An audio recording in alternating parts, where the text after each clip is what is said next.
உறுதிப்படம் அவனுடைய வழியின் மேல் அவர் பிரியமாயிருக்கிறார். உன்னதமானது மறைவில் இருக்கிறவன் சர்வ வல்லருடைய நிழலில் தங்குவார்.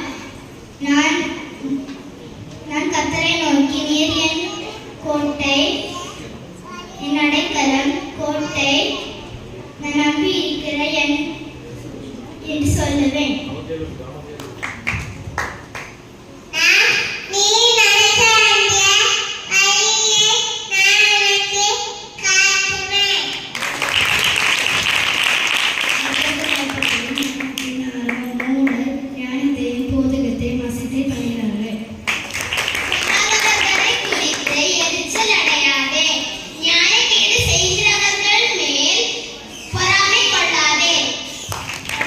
சத்துருக்கள் எவ்வளவாய் பெருகி இருக்கிறார்கள். எனக்கு விரோதமாய் எழும்பியிருக்கிறவர்கள்